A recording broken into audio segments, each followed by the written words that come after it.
Fala galera, bom dia, boa tarde, boa noite. Oi gente, sejam bem-vindos ao Vigília Cast, o podcast do Pastoreio Jovem. Eu sou o Danilo. E eu sou a Jaque. E para começarmos, vamos invocar o Espírito Santo de Deus, pedindo que ele atue em nossos corações e nos guie nesse momento. Vinde, Espírito Santo, enchei os corações dos vossos fiéis e acendei neles o fogo do vosso amor. Enviai o vosso Espírito, e tudo será criado, e renovareis a face da terra. Oremos, ó Deus que instruíste os corações dos vossos fiéis, com a luz do Espírito Santo, fazei que apreciemos retamente todas as coisas, segundo o mesmo Espírito, e gozemos sempre da sua consolação. Por Cristo Senhor nosso. Amém.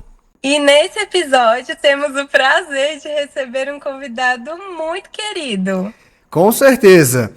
Vem pra cá, Padre Wilson. Boa noite, bom dia, boa tarde, não é assim que a gente fala, porque a gente não sabe o horário que cada um vai participar desse momento, mas é um prazer muito grande estar aqui com vocês para falar um pouco sobre esses temas que vocês trazem no dia de hoje, esse dia tão importante para a igreja e para todos nós, dia em que nós estamos felizes pelo nosso Leão 14, né, que chega para nos dar nos encher de esperança. Que bom estar com vocês. Antes de mais nada, queremos agradecer ao Padre Wilson, nosso diretor espiritual, pela disponibilidade. Sei que esses dias foram um pouco corridos, mas graças a Deus deu tudo certo. Padre, sim, hoje o mundo teve essa grande notícia. E com isso, muitas perguntas surgem, especialmente entre nós jovens católicos. Para começarmos, qual a importância do Papa para a Igreja e para nós jovens católicos? Essa figura que às vezes parece tão distante está, na verdade, muito presente na nossa caminhada de fé? Primeira coisa importante é que o Santo Padre, o Papa, é uma presença que marca a vida da Igreja. Ele não é só uma figura, mas é uma presença que nos indica o caminho. Um caminho que nós devemos seguir, que é o próprio Cristo. É Ele que nos aponta, Ele que direciona. É Ele que dá, vamos dizer assim, o foco correto para que a gente possa caminhar com segurança. Você pode perceber que a Igreja Católica ela tem uma unidade. Nós não saímos por aí construindo igreja ou cada padre tem a sua verdade. A verdade não é nossa, a verdade é da igreja. A igreja não é nossa, a igreja pertence a Cristo e quem está no comando desta igreja é o Santo Padre, que hoje é o nosso querido Leão 14, que nós tivemos a graça de conhecê-lo ainda há pouco. E a importância para o jovem é isso, é que ele realmente se torna não só para os jovens, para todos nós, um ponto de unidade, uma pessoa que nós confiamos, porque ele e nele está presente a verdade de Cristo. Então a igreja é essencial, a figura dele na existência da igreja e na nossa caminhada de fé. Tem uma importância, basta olhar para a palavra de Deus e encontrar a pessoa de Pedro. É ali que está o centro de toda esta realidade papal que nós hoje celebramos. Uhum. Então, padre, você pode explicar, né, o que é o papado especificamente, qual que é o papel do Papa na condução da igreja e como que nós podemos entender esse ministério, né, à luz da tradição da igreja, das escrituras e da missão de Pedro, como o senhor disse. Pois é, percebam que nós ficamos esses dias, logo após a morte do Papa Francisco, nós ficamos praticamente numa situação um pouco delicada, mas não desamparado. Nós ficamos numa sé vacante, isto é, não existia o Papa, mas existia toda uma estrutura para segurar esse momento em que a sé ficou vacante. Isso é através do colégio cardinalício, que são essas pessoas que estão ali, que como são o suporte assim, mais direto com o Santo Padre, né? Então eles sustentam esta realidade, porque o Papa não é só uma figura religiosa, é também uma figura de comando, uma figura de governo, né? Então nós, quando ficamos nesta situação de vacância, fica muito delicada a situação. Por isso é necessário, porque é ele que define as coisas. É ele que define tudo aquilo que a igreja vai fazer. Os documentos, os serviços também que a própria Sé necessita para poder girar, né? Então é uma importância muito grande. É como se nós perdêssemos o pai, o chefe da nossa igreja, da nossa caminhada, da nossa luta constante. Então o papado funciona assim, o papado funciona com seus dicastérios, né, que são podíamos dizer, umas secretarias, que chamam secretarias de Estado, e que têm funções específicas. Quem cuida dos bispos, quem cuida dos padres, quem cuida dos religiosos, quem cuida também da questão de Estado, né? Você sabe que nós temos aí o Parolini, que era o chefe de Estado, né, que lida com essas situações, tanto internas como externas, com relação também à questão política, à questão social, à questão de relacionamentos internacionais. Então é algo muito grande, o papado é algo que envolve muita coisa. Além disso, o aspecto religioso, né, o aspecto do cuidar do povo de Deus, de cuidar de cada um de nós, de cuidar da igreja, não só a igreja de Roma, mas a igreja do mundo inteiro, né? A igreja do mundo inteiro.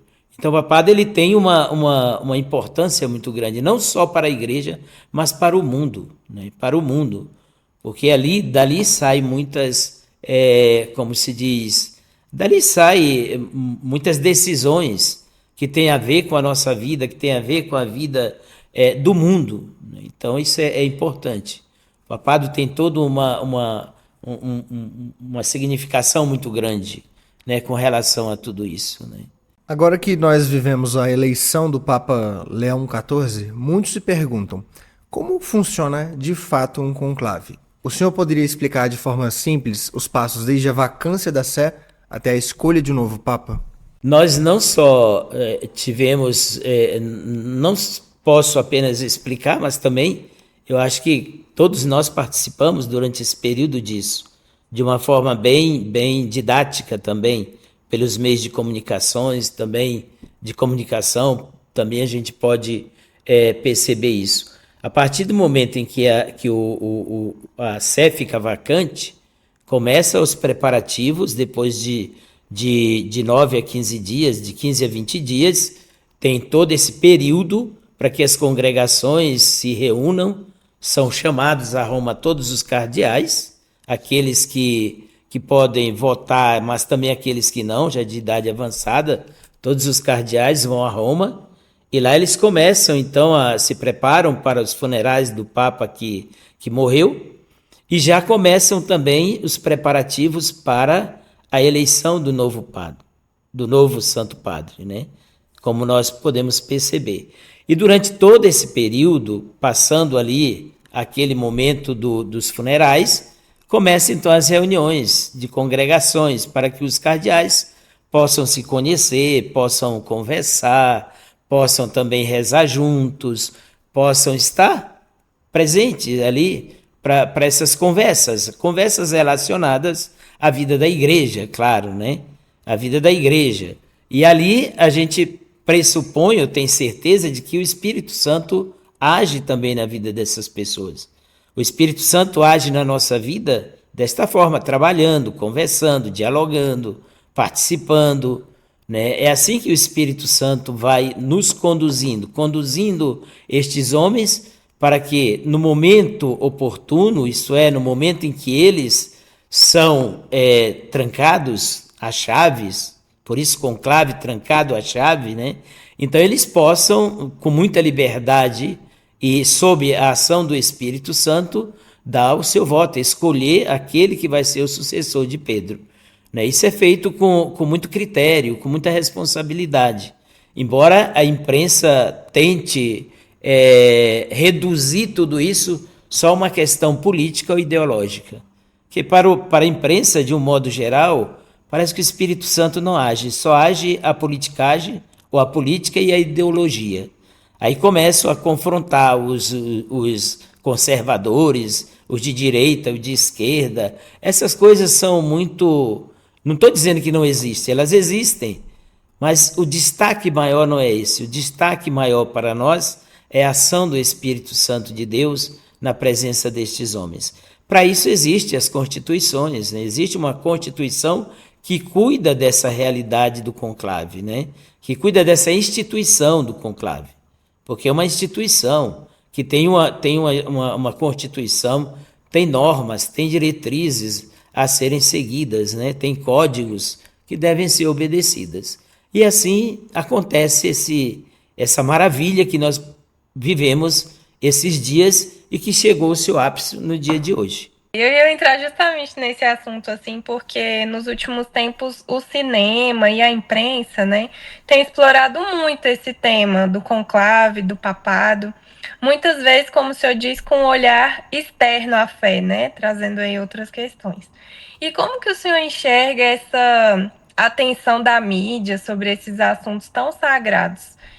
Isso representa uma oportunidade de diálogo ou exige de nós católicos um cuidado redobrado com o que nós consumimos? Eu acho que é muito importante prestar atenção naquilo que a igreja nos educa e aquilo que o mundo tenta colocar em nossa cabeça. É muito importante assistir o filme. Eu ainda não assisti, por falta de tempo, né? Eu ainda não assisti. Mas havia alguns comentários com relação. É claro, é um filme.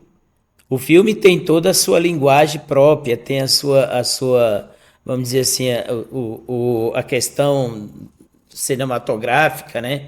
De imagens. Também eles precisam encontrar argumentos para defender aquilo que eles querem que as pessoas entendam, né? Mas como nós tivemos, eu acho que eles tiveram assim um azar muito grande de lançar esse filme e logo em seguida aconteceu uma coisa real para se confrontar essa realidade, entendeu? O que realmente é verdade e o que não é, né? Porque certamente a imprensa, ela, de um modo geral, ela gosta muito de exaltar essas coisas que são secundárias, que têm um valor, que são importantes quando elas são verdadeiras, mas são secundárias.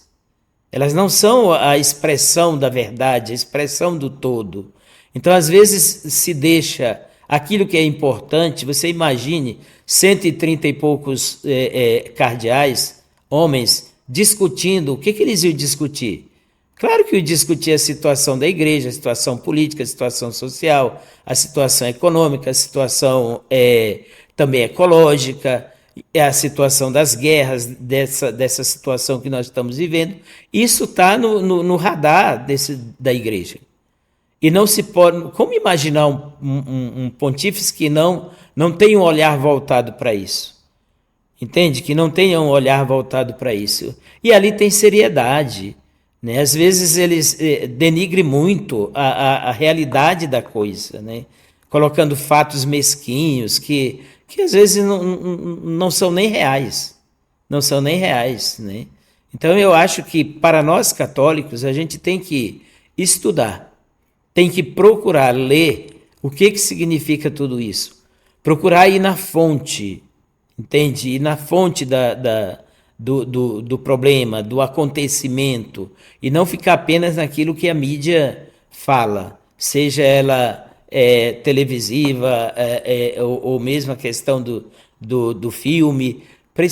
Nós não devemos nos assustar com essas coisas, mas devemos procurar aprofundar tudo isso, porque acontece exatamente para que cada um de nós possa se aprofundar ainda mais nesses assuntos com relação à igreja. E quem nos educa na igreja é a própria igreja, não é o cinema, né? Não é a realidade da mídia. A mídia não tem nenhum compromisso conosco de ensinar o Pai Nosso, Ave Maria, a Trindade. Pelo contrário, né? Às vezes parece que quer destruir. Então, esses fatos, confrontados com a realidade, é muito importante a gente lidar. A igreja nos dá essa liberdade, deixa os artistas com essa liberdade, mas ao mesmo tempo chama a nossa atenção para um juízo crítico, um juízo que seja construtivo, e não um juízo que nos derrube, que nos ridicularize, porque é isso que muitas vezes nós percebemos, né? Em relação ao conclave, quando ele se aproxima, a gente vê muitos debates na imprensa sobre alas dentro da igreja, né? Conservadores, progressistas. Isso realmente influencia na escolha de um papa? Como entender essa diversidade sem cair na lógica da polarização do mundo? Eu acho que tudo isso existe. Existe o conservadorismo, existe aqueles que são mais liberais. Isso faz parte também da realidade humana, de uma instituição humana. E de verdade, penso eu, não digo que chegue a influenciar para tomar decisões sérias como essa, mas ajudam, né? Porque não são descartáveis essas coisas, né? Eu acho que a igreja ela lida com essas situações de uma forma muito, muito dinâmica e equilibrada, né? Eu acho que a igreja ela tem uma maneira diferente de olhar para isso, né? Sem negar essa realidade. Nós não somos vamos dizer assim, uma unidade. Nós somos uma unidade na diversidade, entendeu? A gente tem várias realidades, vários pensamentos, e isso cada um tem a sua maneira de pensar, a sua maneira. Mas essa unidade na diversidade nos obriga a tomar a igreja a tomar decisões que beneficiem a todos, e não só uma parte, a parte progressiva, a parte liberal, a parte dos conservadores. Não, a igreja busca, dentro dessa diversidade, encontrar pontos que sejam de convergência, né? Mas que, ao mesmo tempo, nos ajude a entender que a unidade de Cristo é muito maior do que tudo isso.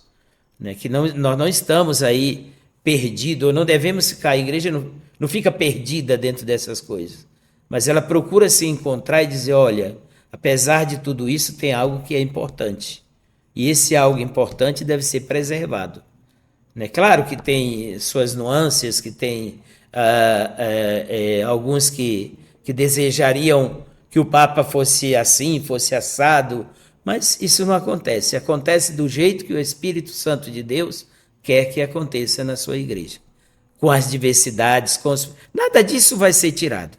Nada disso vai ser modificado. Vão continuar assim.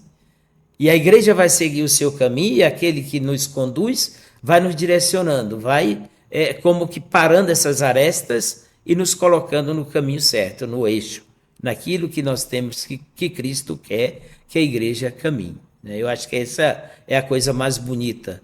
É você fazer parte de uma igreja que é una numa diversidade maravilhosa. Que isso faz nos ajudar. Isso não nos enfraquece.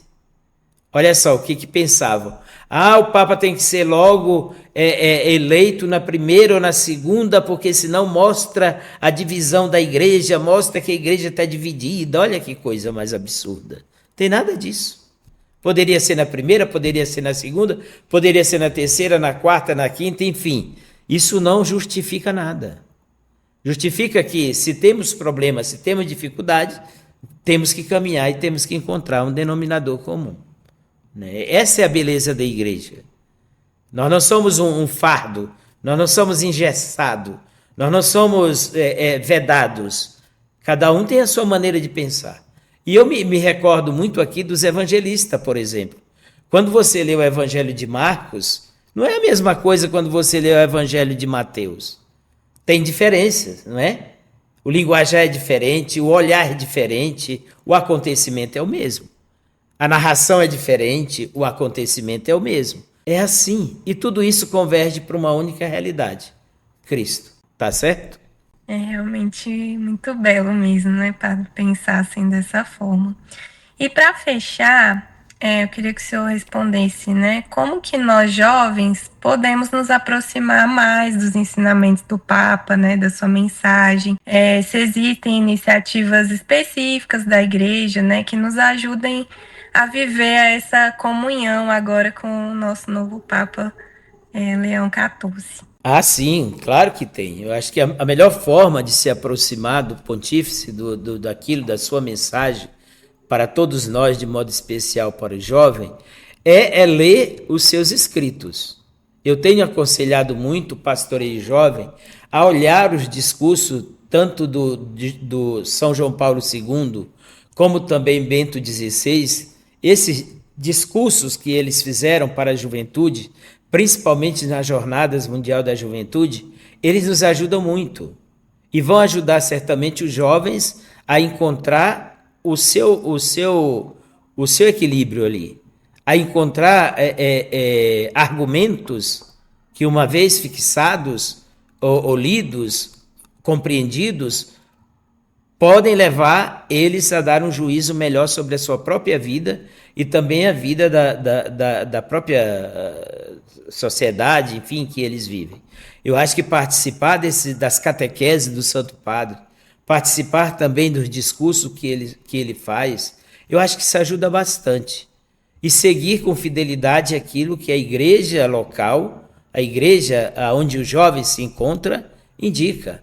Participar dos eventos, participar também das celebrações, estar atento à catequese, verificar para onde a igreja está indo, a igreja local, a igreja universal. Eu acho que tem muita coisa que o jovem pode aprofundar o seu conhecimento, se aproximar da igreja cada dia mais, resgatando essa imagem bonita da juventude que nos foi trazida por São João Paulo II, também pelo Bento XVI, Papa Francisco.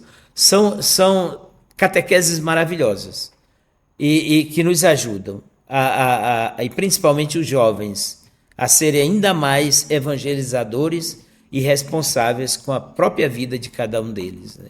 É isso aí, padre. A informação está aí. A gente tem que ir atrás mesmo. Padre Wilson, em nome do pastoreio, queria te agradecer mais uma vez pela sua disponibilidade. Que Deus continue abençoando a sua missão. Eu que agradeço poder estar aqui com vocês hoje, falando um pouco superficial, mas ao mesmo tempo é aquilo que me vem no momento, né? Porque a gente passou por tantas emoções hoje, por tantas coisas interessantes, ainda não tive nem tempo de me aprofundar sobre a pessoa de Leão XIV, né? Que nós estamos aí já com ele presente na nossa vida. Mas certamente vai ser um papado maravilhoso, principalmente depois que eu escutei o seu discurso para com o povo de Deus, né? Começando de uma forma muito linda. E lembrando também aquilo que o Papa Francisco já iniciou, uma igreja sinodal, uma igreja que vai lutar pela paz, mas uma paz que é fruto do ressuscitado. Achei tão bonito isso. A paz fruto do ressuscitado, a paz de Cristo, a paz verdadeira, não é a paz mentirosa. A questão da ecologia, a questão da preocupação com os seres humanos, principalmente aqueles que vivem em situação delicada, com a juventude. Olha que coisa boa. Eu acho que nós só temos que agradecer e pedir a Deus que o abençoe para que ele possa realmente continuar fazendo com que a igreja cresça cada dia mais. E que nós, como membros desta igreja, sejamos ainda mais responsáveis e fiéis na missão que cada um tem, que é de evangelizar. Obrigado, pastoreio. Que Deus abençoe e continue a sua missão de pastorear os jovens do nosso santuário. Amém, Padre. Muito obrigada mais uma vez pelo seu tempo, por estar aqui conosco e por essas palavras que aquecem o nosso coração, né? Então, por hoje é só, pessoal. Vocês podem continuar nos escutando tanto pelo Spotify quanto pelo YouTube Music. E não se esqueçam de nos seguir no Instagram, @pastoreiojovem. Muito obrigada para quem ficou até o final e fiquem ligados no nosso próximo episódio. Beijão. Tchau, tchau. Tchau, tchau.